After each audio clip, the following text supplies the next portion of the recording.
cette guitare furieuse qui décrit le soleil de Touliard sans mot dire. Un genre des plus festifs qui a conquis le cœur des Malgaches, habite leur joie et sur lequel ils dansent volontiers depuis l'époque du grand maître Tirk jusqu'à aujourd'hui avec Mirassou en passant par Damianj. Mais d'où vient le tzapik ? C'est une musique qui est née de la rencontre d'influences musicales diverses, qui est née à la fin des années 70. Et juste rapidement, pour parler du tzapik en tant que tel, il faut peut-être juste prendre un petit peu de temporalité antérieure avec ce qui constitue les parents, si on peut dire, de cette musique, qui est née donc de la rencontre entre des musiques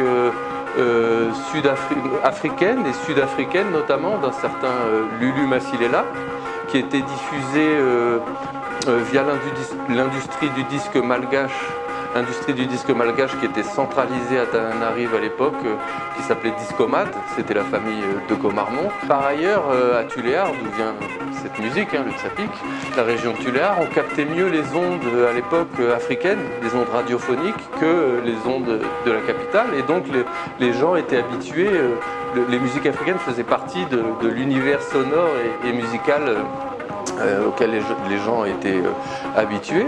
Et donc entre cette industrie du disque et les ondes radiophoniques, on est aussi dans les années 70 à un moment de l'arrivée des premiers orchestres électriques, y compris à Tuléar, donc des premiers instruments électriques. Et les jeunes vont commencer à s'approprier ces instruments et vont commencer à imiter ces musiques africaines, et notamment ces musiques de ce fameux musicien Lulu Masilela.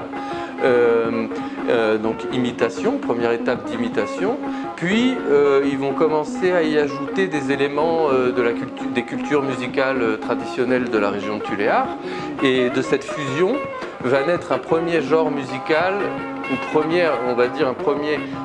première musique moderne tuléaroise, une première musique tuléaroise moderne qui va naître de cette fusion, de cette rencontre, qui va s'appeler la musique pecto.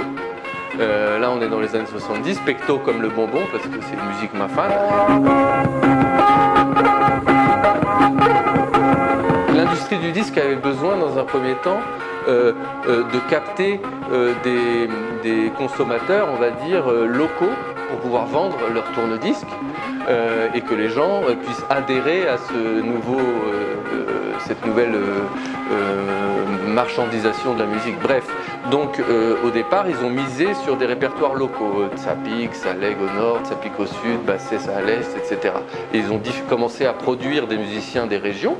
Puis à la fin des années 70 ou plus tard, le business model, on va dire, change. Et l'industrie du disque va plutôt, c'est ce qu'on connaît aujourd'hui jusqu'à aujourd'hui, mais il va plutôt se focaliser sur un seul produit ou moins de produits musicaux diffusés à l'échelle planétaire. Et donc Discomad, Studio Mars ensuite, vont moins miser sur ces régions, même s'ils ont quand même continué, mais vont importer de plus en plus de musique qui était à la mode à l'époque de Yéyé ou autre, et va quand même se détourner progressivement de ces musiciens régionaux.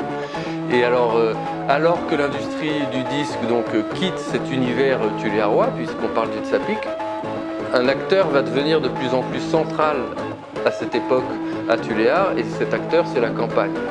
Et là, on arrive fin des années 70 à la naissance du tzapik en tant que tel, et le tzapik en tant que tel, c'est l'héritage de ces rencontres musicales dont on a parlé, mais où la campagne va avoir un rôle de plus en plus central. Alors les musiciens de tzapik vont de plus en plus animer des cérémonies en brousse à la campagne villageoise, des cérémonies rituelles, mariage, enterrement, circoncision, et c'est de la fin des années 70 qu'émerge le tzapik en tant que tel, mais héritier de ces influences multiples. Plutôt binaire dans le rythme, par ces influences africaines peut-être, alors que la plupart des musiques à Madagascar, comme le Saleg, sont plutôt ternaires. J'aime pas trop catégoriser comme ça parce que la frontière entre les deux n'est pas aussi nette que ça. Mais voilà, on va dire ça pour simplifier. Et donc ça, il y a une signature particulière de cette musique. Il y a aussi toute une grammaire que j'ai analysée, on va dire une grammaire au sens figuré, hein, une conjugaison musicale, une grammaire, des codes musicaux très riches et très complexes qui s'expriment notamment par le jeu de guitare dans cette musique, qui est inspiré lui-même du jeu du marouvan ou d'autres musiques locales de la région de Tuléar, et qui produit une esthétique vraiment particulière. Et cette esthétique, elle ne peut être comprise profondément que si on la rattache aussi au contexte de cette musique. Ils vont accompagner notamment les familles qui défilent avec leurs dons, les Heng, devant la place centrale du village, devant les musiciens, et qui défilent de façon ostentatoire avec les ébus, les dons qu'elles vont offrir, l'argent, etc. Et les musiciens vont adapter leur jeu musical en fonction de la performance qui se déroule devant eux. Donc ils vont mobiliser un vocabulaire musical plus ou moins vif quand il s'agit de soutenir cette famille de façon vive, ou au contraire ralentir le tempo ou jouer sur des phrases musicales plus longues, plus lentes s'il faut calmer l'atmosphère. Et ces voix, c'est intéressant parce que, comme je vous le disais, le tsapik, c'est la rencontre d'influences diverses et notamment de différentes traditions musicales de la région de Tuléar. Et dans ces voix notamment vont se retrouver, en fonction des groupes, des techniques vocales qui sont de telle tradition culturelle ou d'une autre, et qui vont signer l'identité de chaque groupe aussi ou de chaque micro-région de tsapik. Mais le tsapik en tant que tel, c'est un peu, si on fait l'analogie avec la langue, on peut dire qu'il y a une langue à Tuléar qui se retrouve, qui n'est pas formelle, mais qui adopte un vocabulaire, des expressions de différents groupes ethniques de la région. Et musicalement, le tsapik, c'est un peu ça. Et dans le chant, vont ressortir des caractéristiques esthétiques de différentes traditions musicales de la région. Et alors, on a des voix notamment magnifiques, avec des jeux, des techniques vocales très spécifiques, des sauts de hauteur, des mélismes, enfin oui, sans faire de musicologie, il y a vraiment des signatures esthétiques qui s'expriment par la voix également. Alors là, on n'est pas du tout dans des formats auxquels on est habitué. Avec un début, une fin, un lien linéaire, une histoire qui serait racontée. Et là, ça intéresse peut-être aussi le poète, c'est qu'on est dans des formes que vous êtes. Nous sommes dans des formes d'expression très liées à l'oralité. On est dans une tradition orale.